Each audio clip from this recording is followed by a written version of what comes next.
Assalamualaikum warahmatullahi wabarakatuh. Alhamdulillah, syukurlah, alhamdulillah, wa ta'ala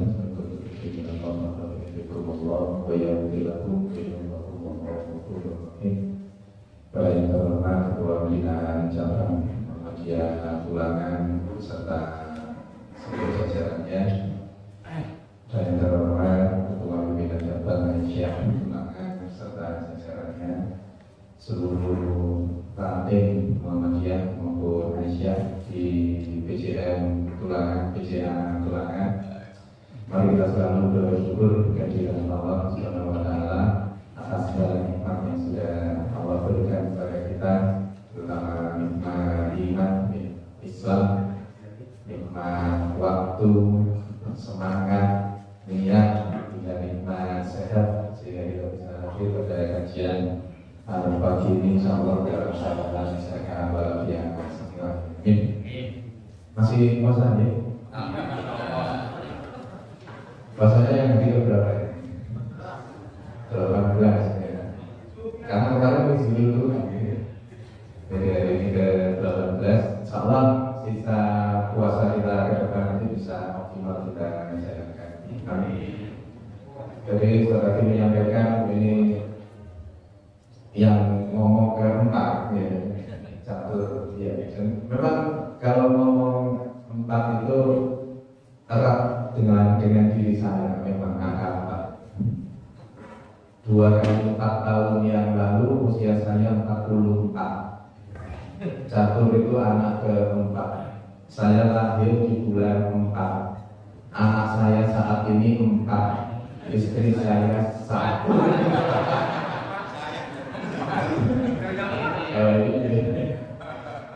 Ibu Aisyah aku biasa itu kalau ditanya tentang poligami pasti setuju. Itu syariat Islam boleh. Setuju, pasti setuju dengan poligami itu. Cuma ada syaratnya. Pokoknya ojo aku. Setuju dan pokoknya ojo aku. Ya, Bapak yang dirahmati Allah. Andai ayat yang dibacakan Ustaz Hakim tadi, ya ayyuhalladzina amanu kutiba alaikumusiyam kama kutiba alal ladzina min qablikum la'allakum tattaqun, itu tidak turun. Artinya tidak ada perintah bagi orang-orang Islam yang beriman itu untuk puasa. Tubuh kita itu butuh puasa. Jadi tubuh kita ini harus puasa. Jadi dalam tataran itu seperti layaknya kita sholat itu. Kalau kita sholat itu beranggapan itu sebagai sebuah kewajiban, itu rasanya memang harus wajib ya, untuk sholat harus gitu itu. Maka ada potensi untuk merasa berat dengan itu. Tapi kalau kita pahami bahwa sholat itu adalah kebutuhan kita, maka begitu kita kehilangan hal itu sangat enak. Bahkan terus kemudian kalau dalam hati kita itu mencanangkan bahwa saya butuh sholat berjamaah, di saat kemudian kita tidak sholat berjamaah, merasa rugi dengan itu. Karena butuh. Sama. Hakikatnya puasa itu adalah kebutuhan kita. Dalam tataran medis, kalau dia dirahmati Allah, tubuh kita ini memang harus berpuasa. Normatifnya sel di tubuh kita, jadi bagian terkecil tubuh kita itu sel namanya. Sel kalau ketemu dengan sel yang sejenis itu membentuk jaringan. Jaringan kalau ketemu dengan jaringan lain jadilah organ kita. Organ ketemu dengan organ lain jadilah sistem organ jadilah tubuh kita. Contohnya sederhana gini. Karena dari situ nanti penjelasan tentang kajian kita pagi hari ini. Jadi sel ngumpul, sel lambung misalnya ya. Sel lambung itu ngumpul sesama sel yang sejenis, jadilah jaringan mukosa lambung, jaringan otot lambung, jaringan pembuluh darah lambung, jaringan saraf lambung. Masing-masing jaringan itu ngumpul jadilah organ lambung. Organ lambung ngumpul dengan duodenum, esophagus, tenggorokan kita, mulut kita, usus halus, usus besar, rektum, anus, jadilah sistem organ pencernaan. Pencernaan kumpul dengan perdarahan, kumpul dengan perpipisan, kumpul dengan pernafasan, kumpul dengan saraf, jadilah tubuh kita. Yang ingin kami sampaikan, kalau tubuh kita ini sakit, yang sakit itu adalah selnya. Paham ya? Jadi sel itu membentuk jaringan, membentuk organ, sistem organ jadi tubuh kita. Jadi kalau tubuh kita sakit atau organ tubuh kita itu ada yang sakit adalah selnya. Paham itu ya? Sementara sesungguhnya sel itu butuh untuk meregenerasi. Jadi sel itu pada perjalanan pekerjaannya dengan segala aktivitas yang dilakukan, mereka butuh regenerasi. Regenerasi sel itu di tubuh kita ini ada miliaran sel. Kalau direkap, dikumpulkan, itu rata-rata masa regenerasi selnya itu 10 sampai 15 hari. Sel lambung itu butuh 12 hari. Sel pankreas butuh 13 hari. Sel macam-macam di dalam tubuh kita kalau dirangkum jadi satu butuh antara 10 sampai 15 hari.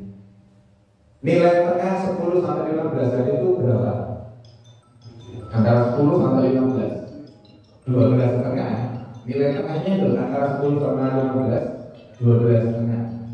Rata-rata itu nilai tengah ya. Rata-rata kalau seluruh jaringan, seluruh sel itu di rata-rata kebutuhannya 12 hari. Jadi sel itu untuk meregenerasi diri yang butuh 12 sampai 12 setengah hari.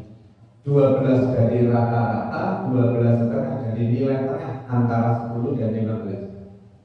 Sekarang panjenengan dalam 1 tahun ada berapa hari? 365 hari. Jenengan bagi yang bawa HP 365 hari dibagi 12 itu ketemu berapa?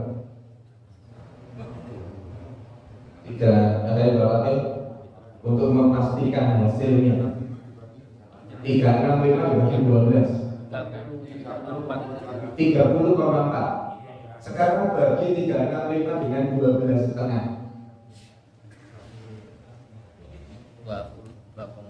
Ketua BJM di dalam 29,2. Dalam 1 tahun tubuh kita dengan hitung-hitungan regenerasi sel tadi itu butuh waktu dalam 1 tahun butuh waktu 29 sampai 30 hari untuk meregenerasi. Insyaallah beri saya mau. Untuk butuh regenerasi sel itu butuh 29 sampai 30 hari. Di Ronaldo kita ini berapa hari? 29 30. Di Al-Baqarah ditentukan di 183 kewajiban sholat, 184 185 nya menjelaskan tentang ada waktu tertentu untuk sholat, untuk puasa itu. Kapan itu waktunya? Ramadan, melihat bulan, begitu melihat hilal puasa, selesai kemudian melihat hilal lagi Idul Fitri. 1 bulan Ramadan.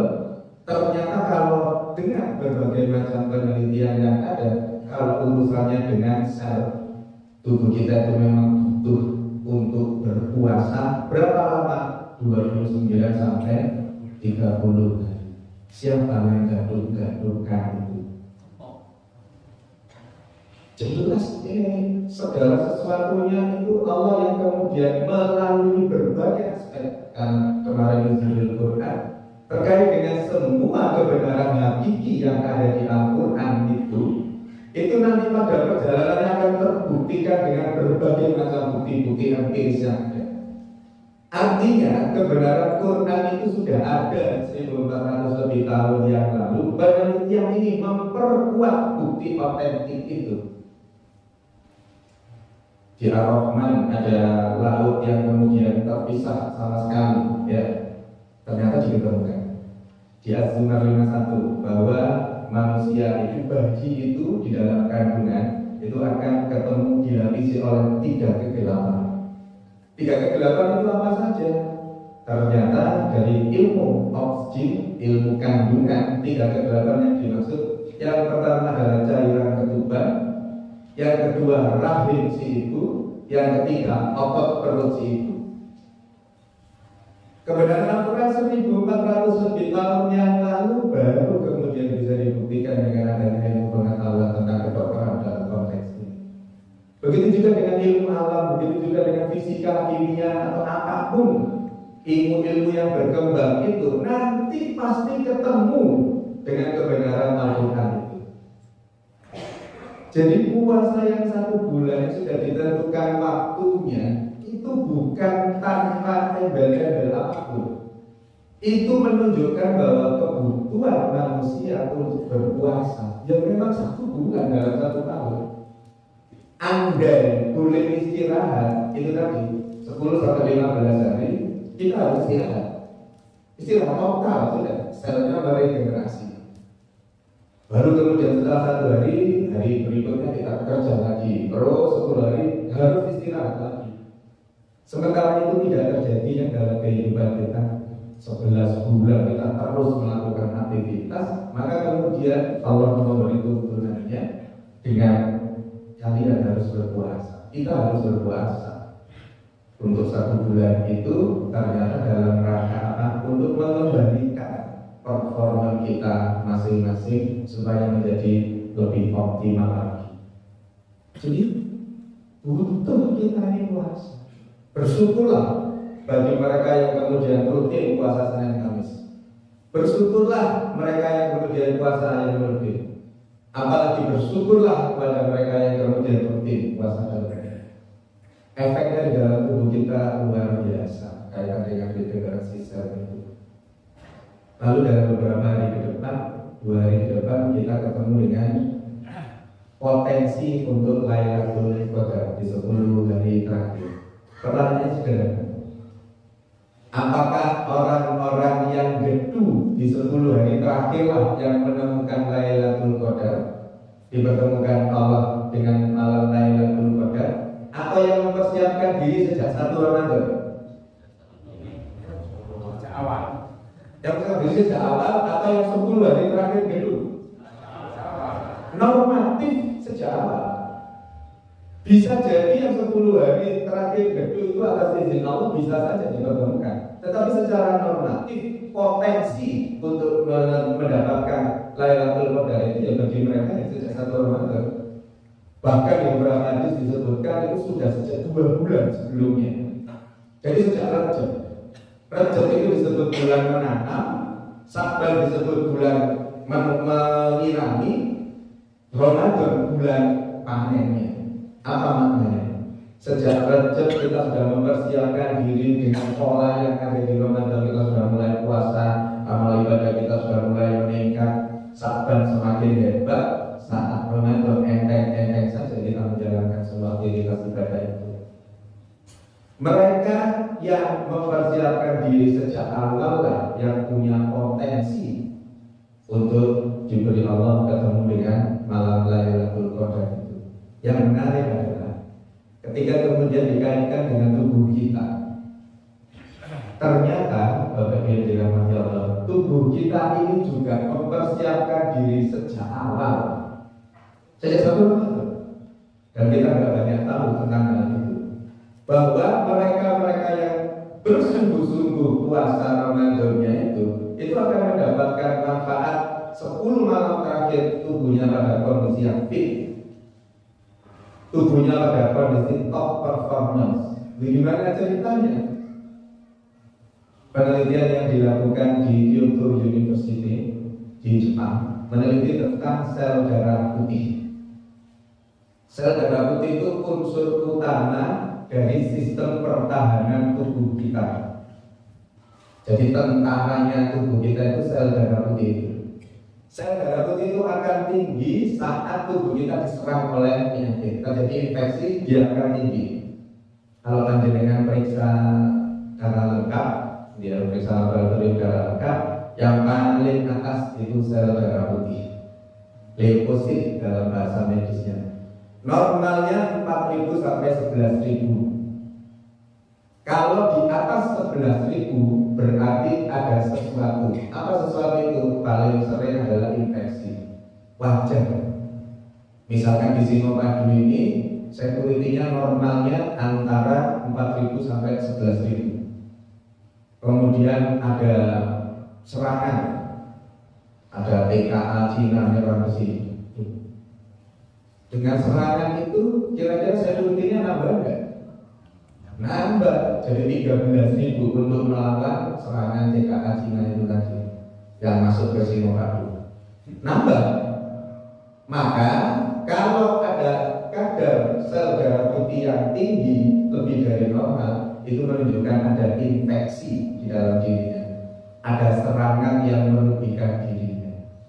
Maka normalnya 4.000 sampai 11.000. Ibaratnya isi obat ini. Isi obat ini dijaga 5.000, sama-sama normalnya 4.000 sampai 11.000. Dijaga 5.000 security, sama dijaga 10.000 security, aman mana? Merasa safe, merasa aman mana? 10.000. Jadi semakin dia optimal, semakin mendekati ambang nilai normalnya itu, dia akan semakin baik. Asalkan tidak lebih menjadi di atas 11.000. Penelitian di Kyoto itu membuktikan tentang sel darah putih. Apa penelitiannya? Penelitian itu dibagi 10 hari pertama, 10 hari kedua, 10 hari ketiga. Apa ada kaitannya dengan puasa Ramadan? Tidak ada. Mereka meneliti tidak ada urusannya dengan puasa Ramadan. Mereka meneliti murni dibagi 10 hari pertama, 10 hari kedua, 10 hari ketiga. Dalam tataran murni saintis, gak ada hubungannya sama religius sama sekali, gak ada hubungannya sama sisi teologis, sisi keagamaan. Mereka murni 10 hari, 10 hari, 10 hari dengan berbagai macam yang sudah mereka lakukan penelitian sebelumnya. Maka kemudian dibagi menjadi 10 hari pertama, kedua, ketiga. Apa hasilnya? 10 hari pertama sel darah putih dari responden yang diukur itu ketemu di angka 4.000 sampai 6.000. Jadi 10 hari pertama 4.000 sampai 6.000. 10 hari kedua 8.000 sampai 10.000 hasil sel darah putihnya. 10 hari pertama 4 sampai 6, 10 hari kedua 8 sampai 10. Dalam penerapan dengan 10 hari ketiganya jadi berapa? 4, 6, 8, 10. 10 hari ketiga jadi berapa? Sekitar 12.000 ke atas ya. Ya, sekitar 12.000 ke atas. Dengan penjelasan saya tadi, 12.000 ke atas itu baik enggak? Ada infeksi. Atau kalau nggak ada infeksi, ada bagian sel lain yang dimakan oleh leukosit itu, yang dimakan oleh sel darah putih. Jadi sel darah putihnya tinggi, tapi sel-sel lain turun. Kalau dengan pernah dengar penyakit kanker sel darah putih, leukemia namanya kan? Leukemia itu sel darah putihnya banyak, tapi kenapa? Karena makan sel yang lain. Sel yang lain kalau kekurangan timbul berbagai macam penyakit. Tidak bagus. Di atas normal itu tidak bagus. Penelitian itu membuktikan apa? Kadar sel darah putih di 10 hari ketiga itu jumlahnya kisaran antara 10.000 sampai 11.000. Jadi 10.200, 10.600, 10.800, 10.000 sekian, pokoknya tidak pernah lebih dari 11.000. Mereka masih tidak percaya. Coba diteruskan 10 harinya. Lalu dilakukan penelitian 10 hari keempat. Diperpanjang penelitian 10 hari keempat. Berapa kadar yang muncul? Tetap di angka 10 sampai 11.000. Seolah-olah sel darah putihnya itu tahu kalau optimal puasanya ini 10 jam. Penelitian itu puasanya 10 jam, bukan 14 jam seperti kita. Kita 14 jam jauh lebih baik dibandingin 10 jam itu tadi. 10 jam penelitian yang dilakukan itu menghasilkan 10 hari ketiga kadarnya optimal di angka 10 sampai 11.000. Diperpanjang 10 hari keempat kadarnya tetap di angka 10 sampai 11.000. Tetap berpuasa mereka. Apa maknanya? Mereka memaknai bahwa terbentuk sel darah putih sehingga menjadi pendukung utama sistem pertahanan tubuh, sehingga tubuh seseorang itu akan optimal kalau puasanya minimal melewati 10 hari pertama, 10 hari kedua. Itu saja kesimpulan mereka. Lalu kalau kita kaitkan dengan puasa Ramadan kita, penelitian itu, tubuh itu sudah mempersiapkan diri sejak 1 Ramadan. Apabila kita berpuasa secara sungguh-sungguh, sejak 1 Ramadan darah putih kita sudah meningkat sampai di 10 hari kedua. 10 hari kedua kadarnya 10.000. Begitu masuk ke 10 hari ketiga, kadarnya sudah berada di puncak 10 sampai 11.000 itu. Apa yang terjadi dengan tubuh kita kalau sel darah putih kita berjumlah optimal itu? Tubuh kita berada pada kondisi yang peak performance. Tubuh kita berada pada kondisi yang terbaiknya. Tubuh kita berada pada kondisi yang paling sehat. Maka seolah-olah tubuh kita itu pengen ngomong. Tubuh kita itu pengen ngomong kepada kita ini. Tuh catur gitu ya ngomong saya, tubuh kita ini. Tuh catur, badanmu itu sudah saya siapkan untuk berada pada kondisi yang optimal di 10 hari terakhir. Apa buktinya? Buktinya sel darah putihnya berada pada kondisi yang optimal. Sel darah putih itu merupakan sistem imunitas tubuh kita, sistem pertahanan tubuh kita. Maka pada 10 hari terakhir itu kita berada pada puncak kehebatan kondisi kesehatan kita selama 1 bulan di bulan Ramadan ini. Maka Bapak Ibu yang dirahmati Allah, akan sangat rugi kalau kita di 10 hari terakhir justru intensitas dan kualitas ibadah kita semakin turun. Sangat rugi. Kalau itu yang terjadi, seandainya sel-sel kita, tubuh kita itu boleh mengeluh, mereka akan mengeluh.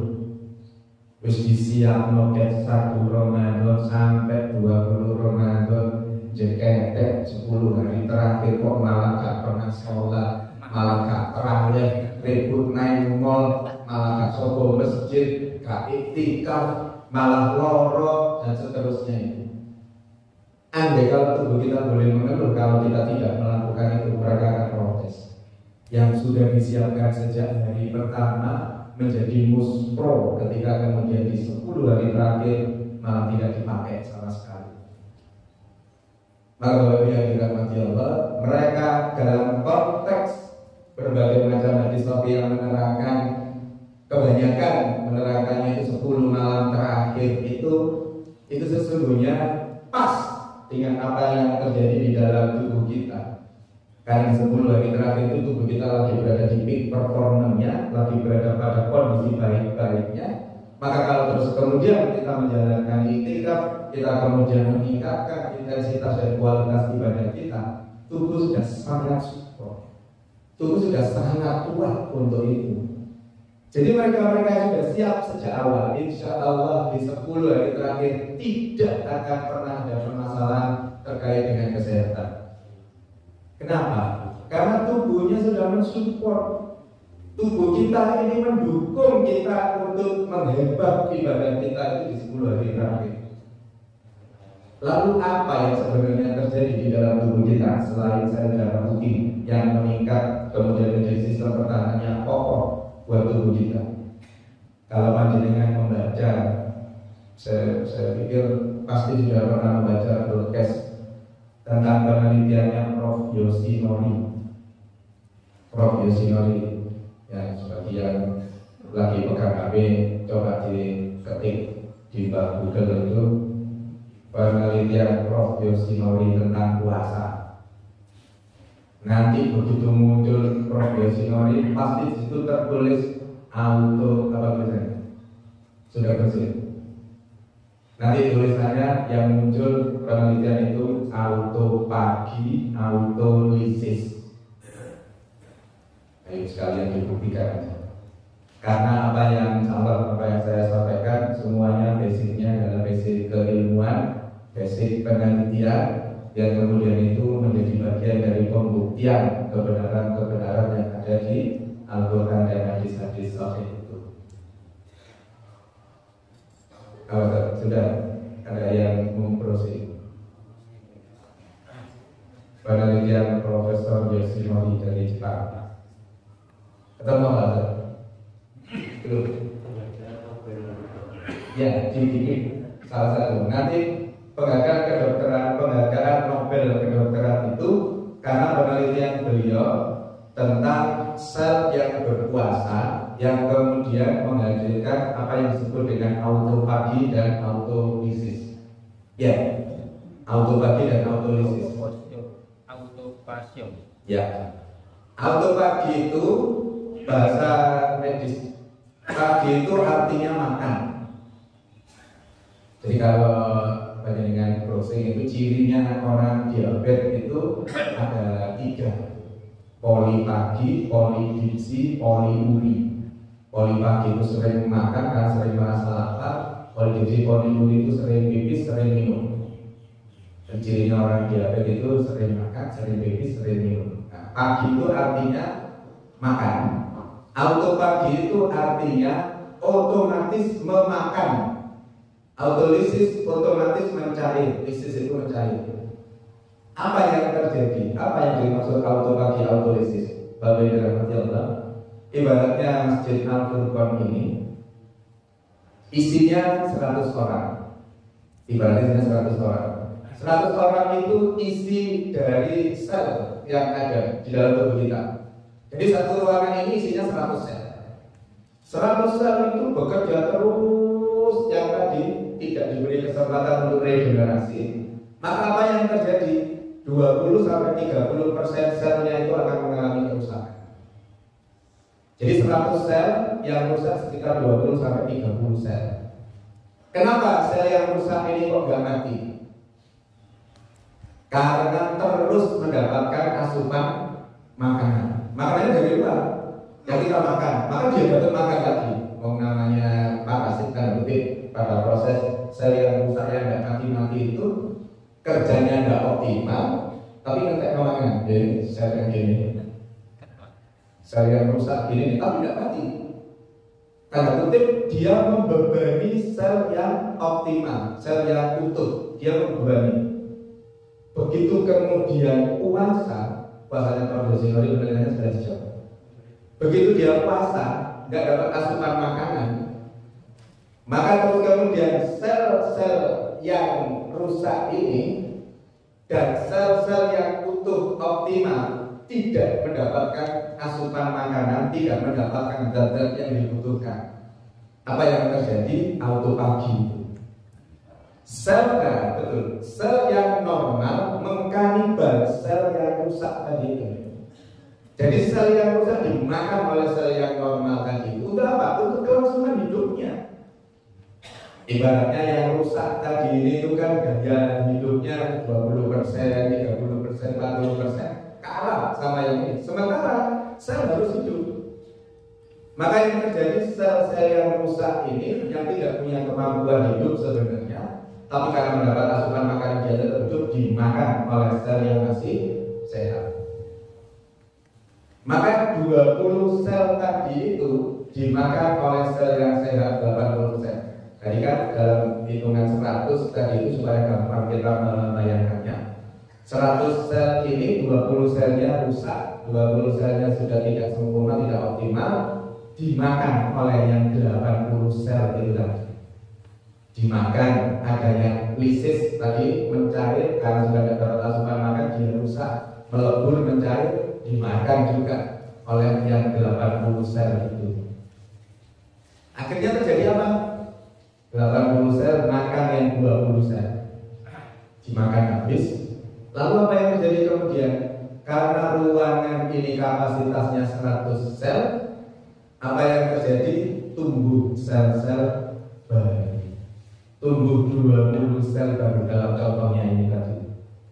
20 sel baru terbentuk, 20 sel mengalami regenerasi, 20 sel itu yang disebut dengan darah segar itu.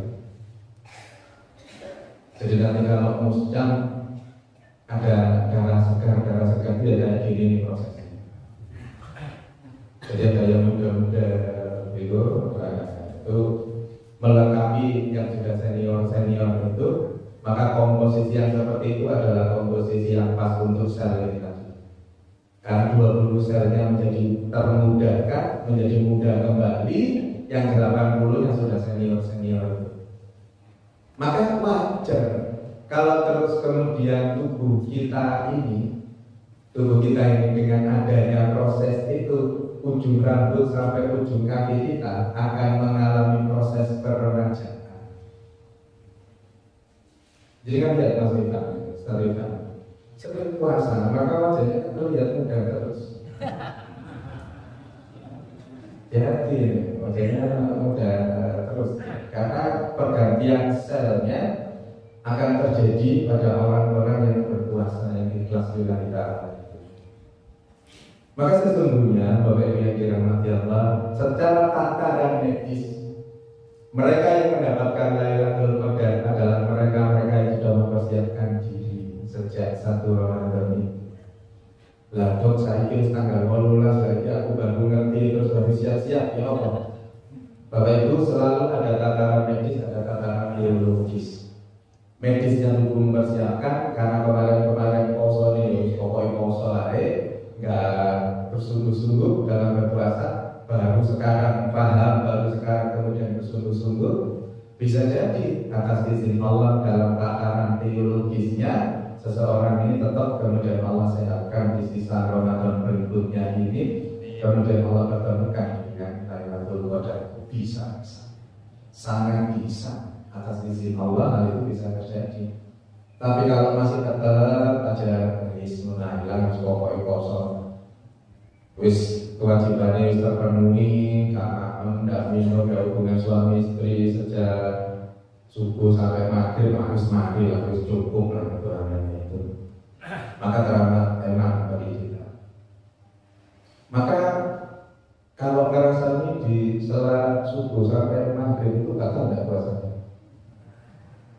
ngerasani orang di posoan, ngerasani orang kata tidak puasanya. Puasanya nggak batal? Batal puasanya. Kalau ngerasaninya sambil minum es tegar.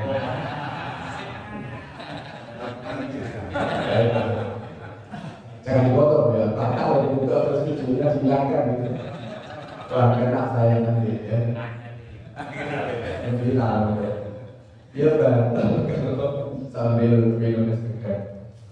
Prinsipnya, jadi kalau berbagai macam pertanyaan itu muncul, ini karena saya sering ditanya, dok kalau puasa terus kemudian periksa darah di laboratorium, diambil darahnya, batal tidak puasa? Dok kalau puasa disuntik batal tidak? Definisi yang membatalkan puasa secara sederhana, jadi puasa itu kalau terminologi definisinya puasa yang sahih, atau puasa yang biasa dulu lah. Puasa, definisi puasa yang secara umum itu adalah menahan diri untuk tidak melakukan sesuatu pada kurun waktu tertentu, itu puasa. Jadi kalau panjenengan akan periksa laboratorium terus diminta Pak Bu puasa di 6 jam, itu puasa versi akan periksa laboratorium. Panjenengan akan dioperasi Pak Bu puasa di supaya nanti saat operasi memang tidak ada hal apapun yang mengganggu di lambung, itu puasa pada umumnya. Kalau puasa sapi, puasa Ramadan, tidak melakukan makan, minum, hubungan suami istri secara sengaja dalam kurun waktu subuh sampai maghrib atas lillahi ta'ala. Jadi tujuannya hanya untuk mendapatkan ridho Allah semata, niatnya lillahi ta'ala semata. Maka yang membatalkan puasa adalah makan, minum, hubungan suami istri secara sengaja. Semua pertanyaan terkait dengan hal itu baliknya rujukannya ke sini. Tadi, dok kalau saya diambil darah saya, puasanya batal tidak? Apakah diambil darahnya itu menjadi bagian dari makan, minum, hubungan suami istri? Tidak, berarti tidak membatalkan puasa. Kalau kemudian disuntik, batal enggak? Ngelihat suntikannya apa? Loh ya benar. Ngelihat suntikannya apa? Kalau disuntik untuk mengganti proses makan minum tadi itu, maka batal puasanya. Tapi kalau disuntik tidak dalam konteks itu, secara fikih tidak batal puasanya. Jadi sederhana kalau itu. Ya tentu berbagai aspek terkait dengan jawaban itu tadi ada lucuan-lucuannya dari yang bisa disolve itu. Puasa menelan ludah batal enggak? Batal enggak? Ya pasti senojot dengan TV-nya. Lihat-lihat dulu ludahnya siapa.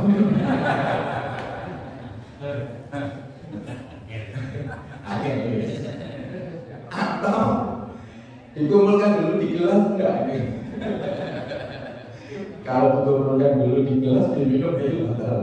Karena itu untuk menghilangkan haus, maka menjadi bagian dari hal itu, gitu ya. Jadi Bapak Ibu yang dirahmati Allah, secara sederhana puasa itu ya seperti itu. Jadi berbagai macam pertanyaan terkait dengan batal tidaknya puasa, ya rujukannya di situ. Baru kemudian nanti akan ada hadis sahih yang menerangkan tentang hal itu. Ada istilah wajar lah, untuk istilah terhadap sebuah kejadian, sebuah peristiwa itu menjadi sebuah kewajaran dan kita mengambil mana yang paling rajin di antara hadis-hadis sahih itu. Jadi kembali lagi Bapak Ibu yang dirahmati Allah, enak kalau terus kemudian kita tidak mengoptimalkan puasa kita ini sangat enak. Karena sesungguhnya tubuh kita ini butuh untuk kemudian melakukan puasa itu. Tubuh kita butuh untuk rehat. Tubuh kita butuh untuk regenerasi. Jadi penelitian terkait dengan sel, penelitian terkait dengan sel darah putih, terkait dengan regenerasi sel menjadi sangat mendukung semua apa yang ada di Quran dan hadis itu. Senyapang ini hari ke-18 puasa, kita masing-masing muhasabah, masing-masing introspeksi diri. Puasa kita puasanya ular atau puasanya ular? Ada perbedaan mendasar. Hebatnya puasanya ular dan puasanya ular itu sama-sama 30 hari. Pandangan itu sih. Sama-sama 30 hari. Jadi selama kehidupan ular itu 30 hari itu kemudian butuh untuk melungsungi. Proses melungsunginya itu dalam hitungan jam, tapi secara sempurna bisa terjadi sampai 1 pekan. Bisa sampai berhari-hari baru kemudian utuh keluar lagi melungsungi lagi. Si ular sama, dari ular menuju ke pompong itu prosesnya 15 sampai 20 hari. Dari kepompong menjadi kuku-kuku itu butuh 10 hari. Maka kisarannya sama 30 hari. Ular 30 hari, ular 30 hari. Nah pertanyaan bagi kita semua masing-masing introspeksi adalah puasa kita seperti ular atau ular? Puasanya ular itu kayak apa? Melungsungi. Berubah kulitnya namanya apa? Namanya tetap ular kan dia. Namanya tetap ular. Namanya ular. Makanannya juga tetap, gaya hidupnya tetap, prejengannya juga tetap gitu kan. Sama kan? Walaupun sudah melungsungi, walaupun sudah puasa, sama. Namanya juga tetap ular, makanannya juga tetap masing-masing sebelum puasa ya sama, tingkah lakunya ya sama, bentuknya juga sama, jadi tidak ada perbedaan. Bandingkan dengan kemudian ular. Ular itu waktu jadi ular, wis daun itu wangian biasanya. Dimakan semua sampai terus kemudian dia memutuskan untuk menjadi kepompong. Itu kan mengasingkan diri kan, sendiri kan dia, sendiri bermuajah dengan Allah sudah. Mengumpulkan semua aspek terkait dengan hal itu sampai 20 hari itu. Kemudian proses dari kepompong menjadi kuku-kuku yang butuh 10 hari. Kemudian keluar menjadi kuku-kuku. Namanya ular, begitu puasa jadi kupu-kupu. Ulat bentuknya seperti itu, begitu jadi kupu-kupu bentuknya semakin jauh lebih indah dibandingkan ulat tadi itu. Pada saat jadi ulat dia makanannya sembuhan dimakan, setelah jadi kuku dia makannya hanya madu. Pada saat ulat merusak sistem daun itu, setelah menjadi kupu-kupu dia membantu proses penyerbukan. Pertanyaannya buat kita semua adalah, puasa kita seperti ulat itu atau puasa kita seperti ulat ini tadi? Kalau terus kemudian kita menjadi sosok yang baru dengan Ramadan yang kita jalankan, puasa Ramadan yang kita jalankan, semua on the track, semua sesuai dengan apa yang Rasulullah tuntunkan, dan kemudian kita menjadi sosok pribadi baru yang dalam istilah Hakim tadi itu menjadi tujuan akhir, ending dari puasa itu adalah alaqul takun, itu menjadi orang yang bertakwa, menjadi orang yang mutakin. Tentu dalam konteks ini puasa kita adalah puasa yang berhasil, puasa yang cocok sesuai dengan hakikat dari kenapa orang beriman itu berpuasa. Indikatornya jelas kalau yang dirahmati Allah, bahwa orang-orang yang berpuasa itu jadi orang-orang yang mutakin. Indikatornya ya ciri-cirinya orang mutakin itu apa? Apakah kemudian orang yang berpuasa itu menjadi orang yang mutakin itu ada ciri fisiknya kira-kira? Orang yang bertakwa itu ada ciri fisiknya? Kalau kan misalnya enggak juga kan? Jenggoten enggak juga. Abu Lahab jenggoten enggak juga. Artinya secara fisik itu enggak diterangkan ya Quran. Tapi ciri-cirinya orang yang bertakwa itu pasti sikap, pasti perilaku, pasti tindakan. Enggak ada fisik lainnya. Paling tidak kita menyitir dari Ali Imran 134 karena erat kaitannya dengan kedokteran, erat kaitannya dengan kesehatan. Apa ciri orang-orang yang bertakwa sesuai ayat itu? Yang pertama, alladzina yunfiquna fis-sarra'i wad-dharra'i wal kadhimina al-ghaidha wal 'afina 'anil nas. Orang-orang yang menafkahkan hartanya di jalan Allah saat lapang maupun sempit. Orang-orang yang mampu menahan amarah. Orang-orang yang memaafkan kesalahan orang lain. Dan ciri-ciri orang yang ada seperti ini cirinya orang sehat ini. Ciri-ciri inilah yang mendukung seseorang untuk sehat. Sedekah itu menyehatkan. Ini saya rasakan di apa ya? Sedekah itu menyehatkan. Ini kan enggak semua di Arab lain. Sedekah itu menyehatkan. Bahkan di dalam Al-Quran, orang yang akan mati dicabut nyawanya kemudian diberi kesempatan dalam hidup 10 itu, kalau diberi kesempatan untuk diperpanjang hidupnya, apa yang dilakukan? Sedekah. Tidak minta sholat, tidak. Padahal bisa pertama kali kan sholat, minta sedekah. Salah satu rahasianya kenapa? Pada saat seseorang itu sholat, pahala yang didapatkan adalah pahala sholat. Saat seseorang itu puasa, pahala yang didapat pahala puasa. Pada saat kita thalabul ilmi seperti ini, yang didapatkan pahala thalabul ilmi. Tapi saat seseorang itu bersedekah, bisa dapat pahala sholat, bisa dapat pahala thalabul ilmi, bisa dapat pahala puasa. Apa buktinya? Panjenengan kalau kemudian menginfak sedekahkan atau panjenengan untuk Al-Furqan ini, entah untuk kapetnya, entah untuk pembangunannya, entah untuk aslinya dan seterusnya, kalau kemudian Al-Furqan dipakai sholat, panjenengan insya Allah dapat pahalanya sholat. Pada saat dipakai thalabul ilmi, panjenengan dapat pahalanya thalabul ilmi. Pada saat panjenengan menyiapkan iftar, panjenengan menyiapkan buka bersama, maka di waktu yang bersama itu panjenengan dapat pahalanya orang yang puasa tanpa mengurangi mereka yang puasa. Itu salah satu rahasia. Dan lebih menarik lagi, ketika kemudian di Al-Quran itu ada 2 ayat yang sama persis redaksionalnya, yang tentang orang-orang yang dermawan, orang-orang yang gatel. Di Al-Asr ayat 9 dan di At-Taghabun ayat 16. Wa may yukassuhan nafsihi faulaika humul muflihun. Orang-orang yang dermawan, orang-orang yang dijauhkan dari sifat kikir, itu masuk kategori orang-orang yang beruntung. Keberuntungannya dalam bentuk apa? As-shadaqatu tasaddaqu ba'da minasuk. Orang-orang yang bersedekah, sedekahnya itu mampu mencegah dirinya dari 70 keburukan. Salah satu tafsiran hadis itu 70 keburukan itu salah satunya adalah penyakit. Maka orang-orang yang bersedekah itu adalah orang-orang yang dihindarkan dari penyakit oleh Allah. Apakah cukup mencegah penyakit? Tidak. Ada hadis lain yang mengatakan daun martatum bis-shadaqah. Belilah, obatilah, sembuhkanlah penyakit itu dengan sedekah.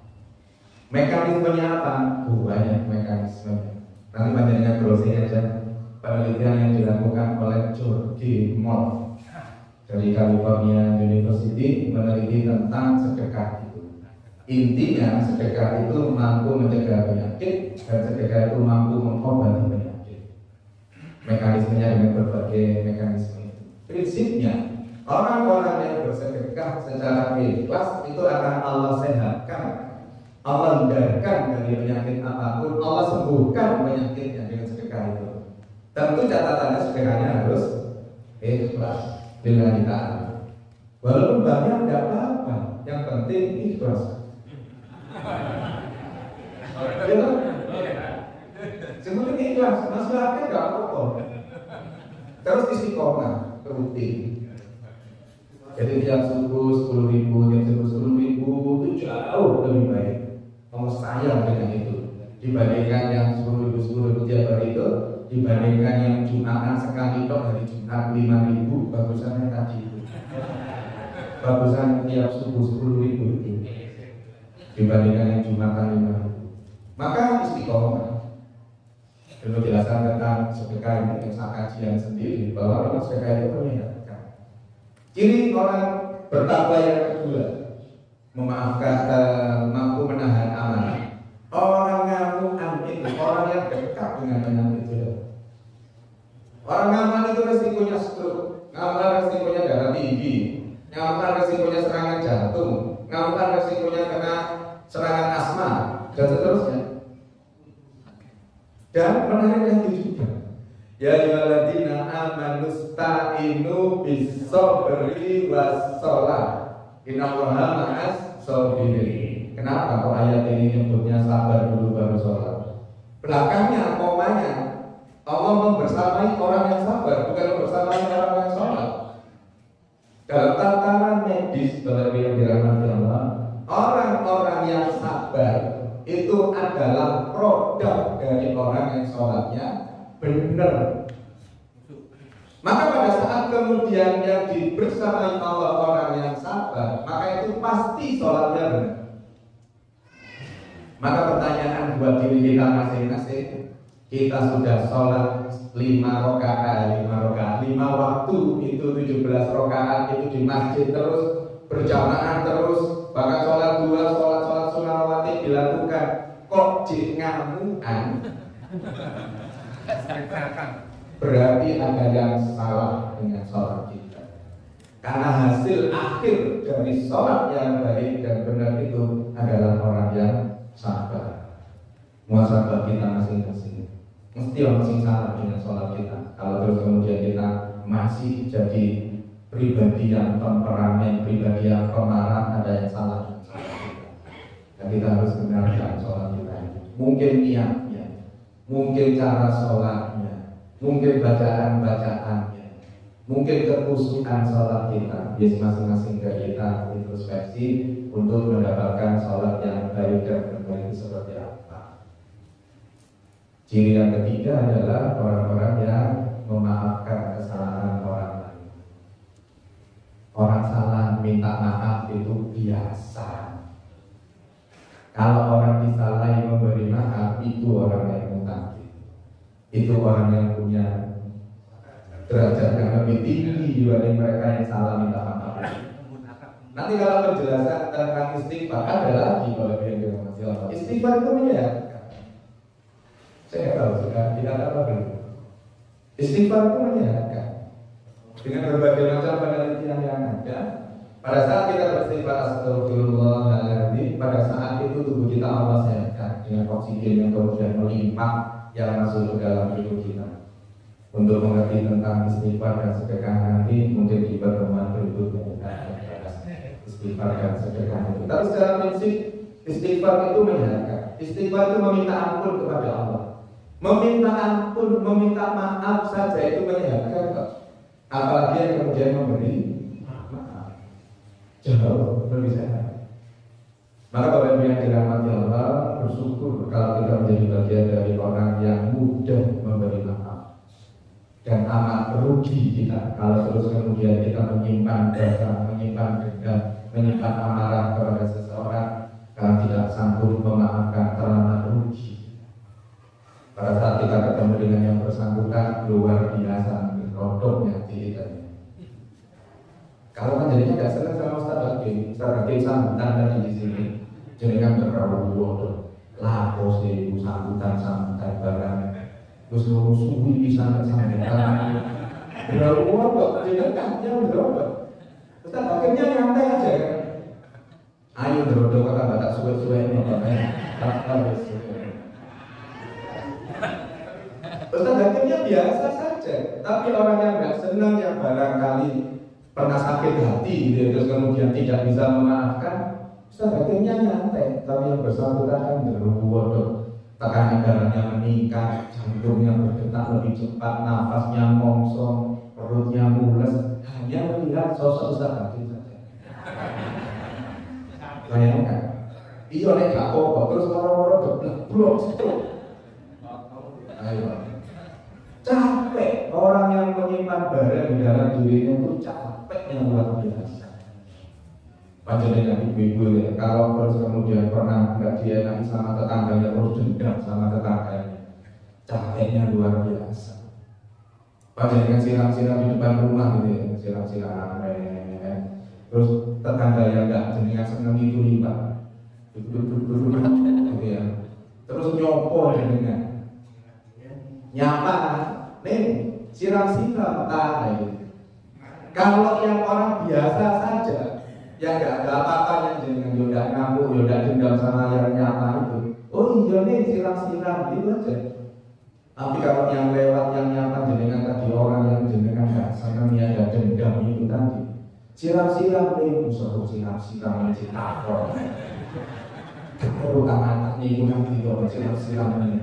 Coba, beda banget. Yang Rasulullah itu ya yang menyimpan dendam ini. Terus ngono melijo ternyata, kalau melijo mulai bawa kerupuk ternyata.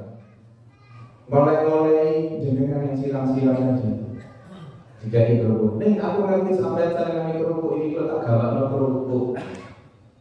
Kalau yang bawakan kerupuk itu orang yang tidak didendami, yang tidak dienangis biasa saja. Oh suruh dia sampai perwai senang apa itu. Tapi kalau yang ngasih kerupuk tadi itu orang yang didendami itu tadi. Wali kerupuk itu orang masih aku suatu kerupuk ini gak sudi ya menerima kerupuk ini. Coba gak sampai kayak apa orang berdendam, orang yang punya rasa dendam. Maka wajar kalau terus kemudian cirinya orang mutakin itu levelnya lebih tinggi. Mereka yang bertakwa itu mereka yang mampu memaafkan kesalahan orang lain. Paham al-insan mahalul khata' yang bisa paham bahwa manusia itu tempatnya salah, tempatnya kita. Jadi Bapak yang dirahmati Allah, ya semoga puasa kita ini betul-betul nanti outputnya menjadi orang-orang yang bertakwa dengan perilaku-perilaku tadi itu. Sebelum Ramadan medit, selama Ramadannya nyom, selepas Ramadan semakin dermawan, lagi diutangi sekali mikir langsung diberi tapi harus boleh tak utangi puasanya.